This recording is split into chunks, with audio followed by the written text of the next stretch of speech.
Supreme কোর্টে গেছেন বা রাজ্যের উন্নয়নের জন্য নয়, রাজ্যের ছেলে মেয়েদের চাকরির জন্য নয়, শিল্পের জন্য নয়, নারী সুরক্ষার জন্য নয়, সুপ্রিম কোর্ট পর্যন্ত গেছেন বাংলাদেশি মুসলিম অবৈধ অনুপ্রবেশকারীদের বাঁচানোর জন্য।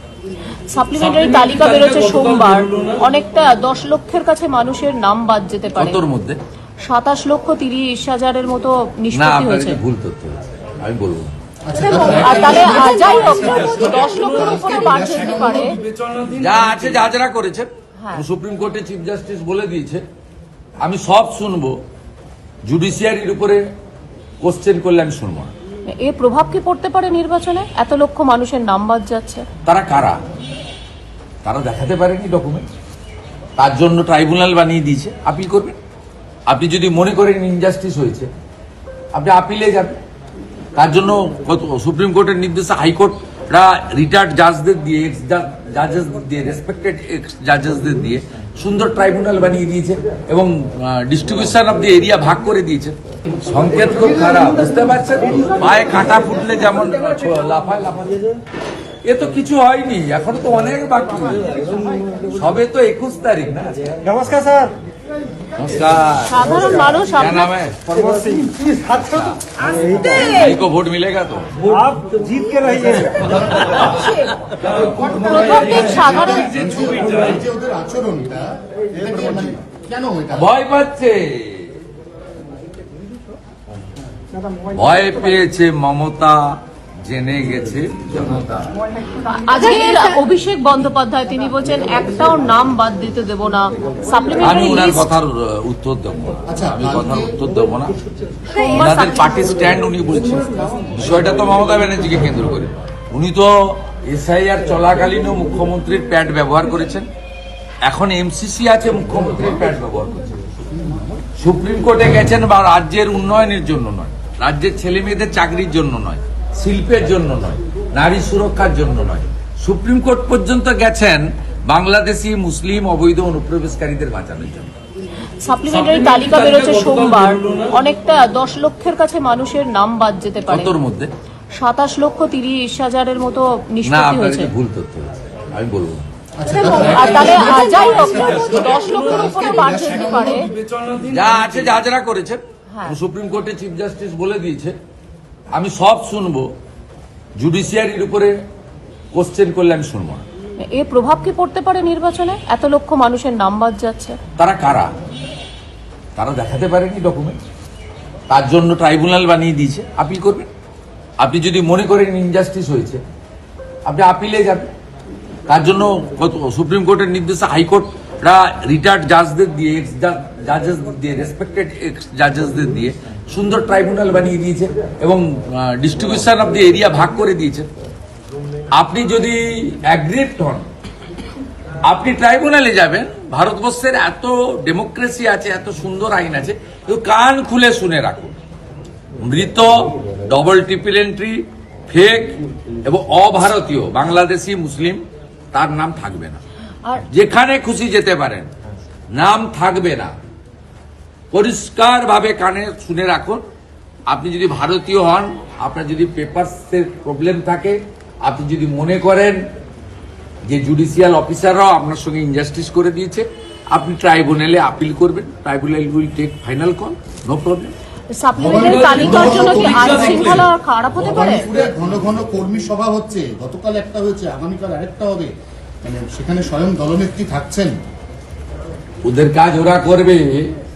ভারতীয় জনতা পার্টি মমতা ব্যানার্জিকে হারাতে চায়, ভবানীপুরের মানুষকে পরিত্রাণ দিতে চায়, এখানে ভয় ভীতি মুক্ত করতে চায়। সেই জন্য রাজ্যের বিরোধী দলনেতাকে এখানে পাঠিয়েছেন। মোদিজির সৈনিক হিসাবে আমি এখানে এসেছি, বিজেপির প্রার্থী হিসাবে। এই রাজ্যে কুশাসন, অপশাসন, অত্যাচার, তোষণ, দুর্নীতি সবকিছুর যিনি কর্ণধার, মাননীয় মুখ্যমন্ত্রী মমতা বন্দ্যোপাধ্যায়কে পরাস্ত করার জন্য আমি ভবানীপুরের জনতা জনার্দনের কাছে আশীর্বাদ করব। আপনারা 2014 সালে অল্প ভোট হলেও বিজেপিকে এগিয়ে রেখেছিলেন। বিভিন্ন কারণে আপনারা এখানে গণতান্ত্রিক পরিবেশ পাননি। সকালবেলা যদি বৃষ্টিও যদি পড়ে, আপনারা যদি ভোট কেন্দ্রে যান, আপনারা কি করবেন সেটা আমার জানা আছে, আমি নিশ্চিত, আমার পুরো ভরসা রয়েছে।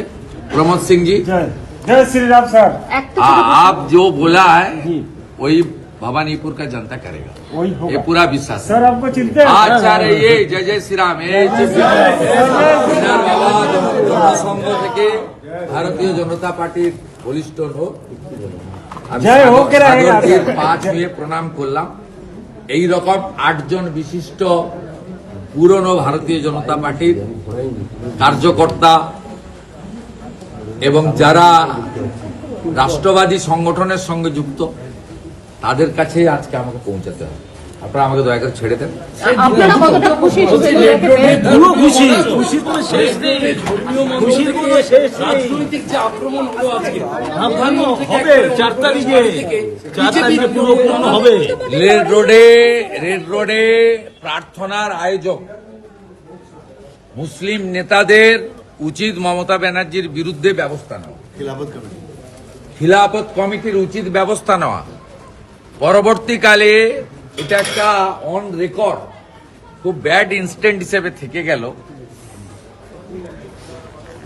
ঠিক মোহাম্মদ আলী জিন্না সোহরাবুর্দিরা যে ভাষায় কথা বলেছেন আজকে তিনি করেছেন, এবং ইসলাম ধর্মের মানুষরা 1 মাস ধরে তারা উপবাস ব্রত পালন করেছেন, করে তাদের যে প্রার্থনার মাধ্যমে আজকে রমজান মাসের পরিসমাপ্তি ঘটিয়েছেন, সেই মঞ্চকে যেভাবে রাজনীতিকরণ করলেন মুখ্যমন্ত্রী, এরপরেও যদি খেলাফত কমিটি কলকাতা রিয়াক্ট না করে, তাহলে আমরা ধরে নেব মমতা ব্যানার্জির এই রাজনীতিকরণ এবং মৌলবাদী উস্কানি, ঘৃণা ছড়ানোর কাজে তাদেরও সমর্থন আছে। আমরা 24 ঘন্টা অপেক্ষা করব তাদের রিয়াকশনের জন্য। 10 প্রতিজ্ঞা কালকে যে 10 দপের চপ, এক ঝুড়ি মিথ্যা। বিজেপি ক্ষমতায় আসছে, নজরুল মঞ্চে প্রথম মিথ্যাশ্রী পুরস্কারটা আমরা তৈরি করে রাখছি, মাননীয়ার হাতে তুলে দেব। 24,000 আমি ইন্টারেস্টেড নয়, কেন্দ্রীয় বাহিনীর নিয়ন্ত্রণ কে করবে সেটা নিয়ে ইন্টারেস্টেড। কেন্দ্রীয় বাহিনীকে সঠিক ব্যবহারের আমি দাবি করি। যদি কালীঘাট মন্দিরে যদি আজকে মমতা ব্যানার্জির ছবি রাখা হয়, উনি প্রার্থী, তারপরেও যদি ইলেকশন কমিশন এখানকার লোকাল অথরিটিকে দিয়ে ছবিগুলো পরিষ্কার না করেন, তাহলে বুঝে দিতে হবে কি হতে পারে। দেখুন, ওরাই বলে দিচ্ছে কি হবে। दीदी भाई जीतेगा तो कमल खिलेगा। जय श्री राम। जय श्री राम। जय